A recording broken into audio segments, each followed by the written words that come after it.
नमस्कार स्टूडेंट्स। आज हम लोग ट्रिग्नोमेट्री के एप्लीकेशन के विषय में पढ़ेंगे।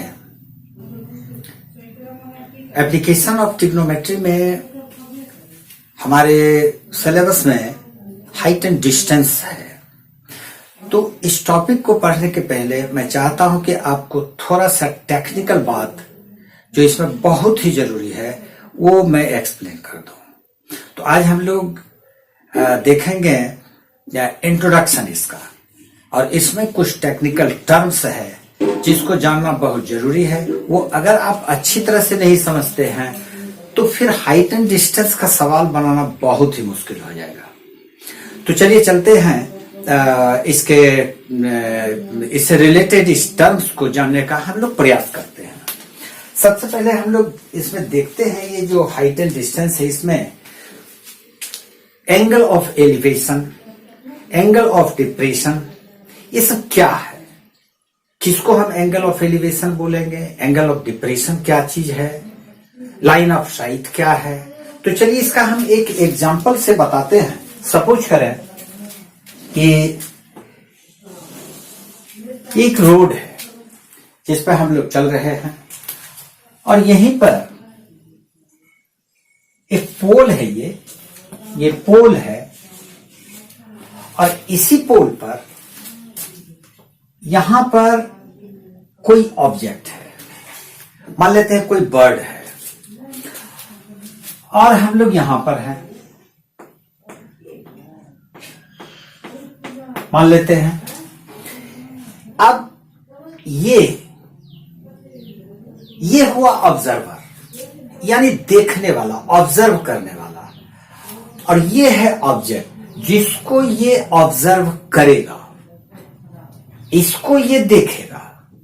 तो ये कैसे देखेगा? ये यहां से इस तरह से इसको देखा। ये जो आप लाइन देख रहे हैं ये कहलाता है लाइन ऑफ साइट। ये कहलाएगा लाइन ऑफ साइट। ये बहुत ही इंपॉर्टेंट टर्म है और बहुत जरूरत पड़ता है इसका। तो लाइन ऑफ साइट क्या हुआ? हमारे आंख से जो ऑब्जेक्ट को हम देखते हैं तो वो जो लाइन है, वो लाइन को हम लोग लाइन ऑफ साइट बोलेंगे। चलिए, तो इसको हम लोग यहां से मिला देते हैं। अगर इसका हाइट दिया हुआ है, ये जो ऑब्जर्वर है इसका हाइट अगर दिया हुआ है, तो हम लोग इधर वाला ये हाइट को इस पूरे हाइट में सब्ट्रैक्ट करके इस ट्रायंगल को कंसीडरेशन में लाएंगे। लेकिन अगर ये हाइट इसका नहीं दिया हुआ है, इसको पॉइंट ऑब्जेक्ट अगर मान लिया जाएगा, तब इसके इस हाइट को हम लोग इसी लाइन पर लेंगे। तो अब चलते हैं हम लोग एलिवेशन क्या है। एलिवेशन, मान लें कोई ऑब्जेक्ट है जो हमसे ऊंचाई पर है, तो हम लोग जब देखेंगे तो इस तरह से देखेंगे। ये नजर, जो हमारी नजर होगी, ये इस तरह से जाएगी जैसे कि यहां पर हम लोग देख रहे हैं। तो angle of elevation is the angle between the horizontal line, this is the horizontal line, and the line of site. Line of site ये वाला हुआ, हॉरिजॉन्टल ये वाला हुआ, इसके बीच में जो ये एंगल बनता है इसको हम लोग एंगल ऑफ एलिवेशन बोलेंगे। एंगल ऑफ एलिवेशन, ये हुआ एंगल ऑफ एलिवेशन।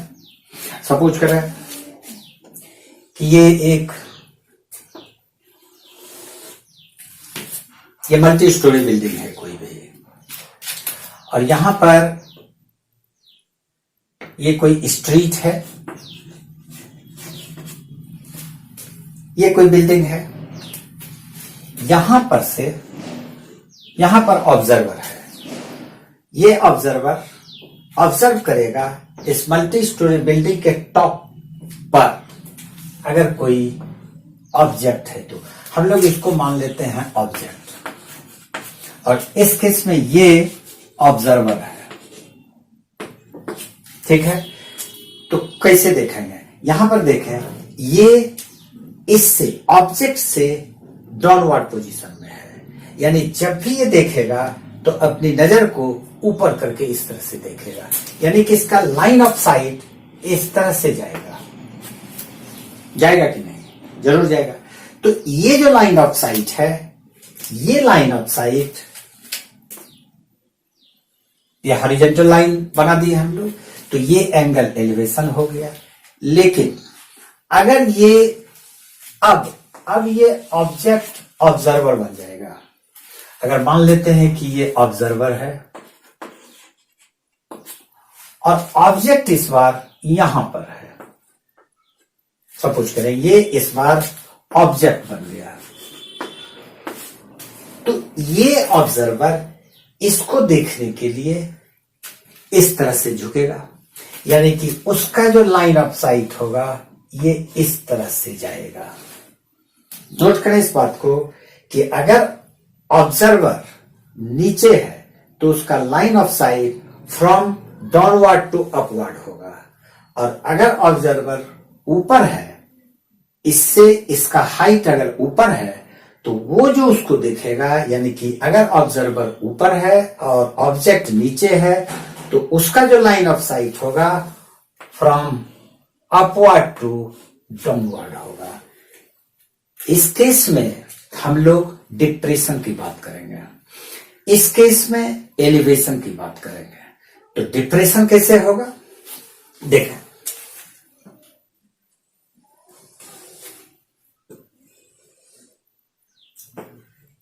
यहां पर ऑब्जर्वर है और ये कोई रोड है, मान लेते हैं ये कोई रोड है। रोड पर ये कोई ऑब्जेक्ट है, ऑब्जेक्ट पॉइंट ऑब्जेक्ट होगा, और अगर ऑब्जेक्ट की हाइट है तो वो क्वेश्चन में दिया रहेगा, तो हम लोग इसको पॉइंट ऑब्जेक्ट ही मानेंगे। अब ये ऑब्जर्वर इस ऑब्जेक्ट को, मान लेते हैं कोई कार है, उसको देखेगा, तो वो जब देखेगा तो इस तरह से देखेगा, यानी कि वो डिप्रेशन में है। तो angle of depression is the angle between the line of sight and the horizontal plane. लेकिन हॉरिजॉन्टल प्लेन यहां पर आप कहां से लेंगे? तो हॉरिजॉन्टल प्लेन लेने के लिए यहां पर इसके पैरेलल एक लाइन खींच लेते हैं। ये एक लाइन खींच लिए, लेकिन ये और ये पैरेलल होना चाहिए। तो the angle between the horizontal plane and the line of sight, तो ये एंगल हमारा एंगल ऑफ डिप्रेशन हो गया। हम इसको बोलेंगे एंगल ऑफ डिप्रेशन। ठीक है। अब एक बहुत इंटरेस्टिंग फैक्ट यहां पर देखें। एक ही क्वेश्चन में हम लोग एंगल ऑफ एलिवेशन भी बनाते हैं और एंगल ऑफ डिप्रेशन भी बनाते हैं। चलिए यहां पर चलते हैं। अगर ये ऑब्जेक्ट है, ये इस तरह से अगर इसको देख रहा है, तो इसका एंगल ऑफ डिप्रेशन होगा, क्योंकि ये हाइट पर है और ये नीचे है। तो ये एंगल ऑफ डिप्रेशन, ये एंगल हो जाएगा। हम मान लेते हैं इस एंगल को theta. Theta is the angle of depression. ठीक। अब सपोज करें ये पहले केस में ये ऑब्जेक्ट था और ये ऑब्जर्वर था, ऑब्जर्वर, और उस केस में यहां पर ऑब्जेक्ट था। दूसरे केस में जब ये ऑब्जर्वर बन जाएगा और ये ऑब्जेक्ट बन जाएगा, तो कैसे देखेगा? तो इस तरह से देखेगा। पहले केस में इस तरह से लाइन ऑफ साइट होगा, दूसरे केस में उसका इस तरह से लाइन ऑफ साइट होगा।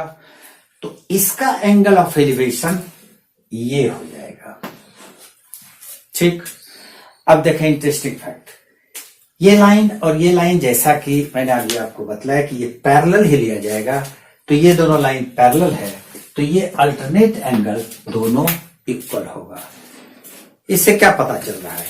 एंगल ऑफ एलिवेशन और एंगल ऑफ डिप्रेशन दोनों है तो एक ही, न्यूमेरिकली दोनों इक्वल होगा, लेकिन अंतर बहुत बड़ा है। अगर आप एंगल ऑफ डिप्रेशन को अच्छी तरह से नहीं समझ पाएंगे तो इसका क्वेश्चन बनाना मुश्किल है, क्योंकि इसके क्वेश्चन में इस तरह से क्वेश्चंस दिया रहता है कि आपको पता ही नहीं चलेगा कि ऑब्जेक्ट नीचे है या ऑब्जर्वर नीचे है। तो एंगल ऑफ डिप्रेशन को अच्छी तरह से देखें। जब भी एंगल ऑफ डिप्रेशन की बात होगी तो वो ऑब्जेक्ट हाइट पर होगा, एंगल ऑफ डिप्रेशन की बात है। अगर एंगल ऑफ एलिवेशन की बात होगी तो इसका मतलब ऑब्जर्वर नीचे है। तो 3 टर्म इसमें हम लोग देखे। Line of site, line of site is the line between the object and the observer, line of site. Angle of elevation is the angle between the line of sight and the horizontal plane. And angle of depression is the angle between the imaginary line parallel to the horizontal is ये line, and the angle between the line of sight and the horizontal plane. लेकिन note करना है कि depression जब भी होगा object ऊपर रहेगा और एलिवेशन जब भी होगा तो ऑब्जेक्ट नीचे रहेगा। एलिवेशन में ऑब्जेक्ट यहां और डिप्रेशन में ऑब्जेक्ट ये वाला ऑब्जेक्ट है। अच्छी तरह से समझ गए होंगे। इसको अच्छी तरह से दिमाग में रखिए और इससे रिलेटेड क्वेश्चन मैं आपको बताऊंगा। जब क्वेश्चन बताऊंगा तो और क्लियर हो जाएगा। ठीक है, अगला वीडियो में हम लोग इस क्वेश्चन को, कुछ क्वेश्चन, एक आध क्वेश्चन को बताऊंगा, तब क्लियर होगा। आज के लिए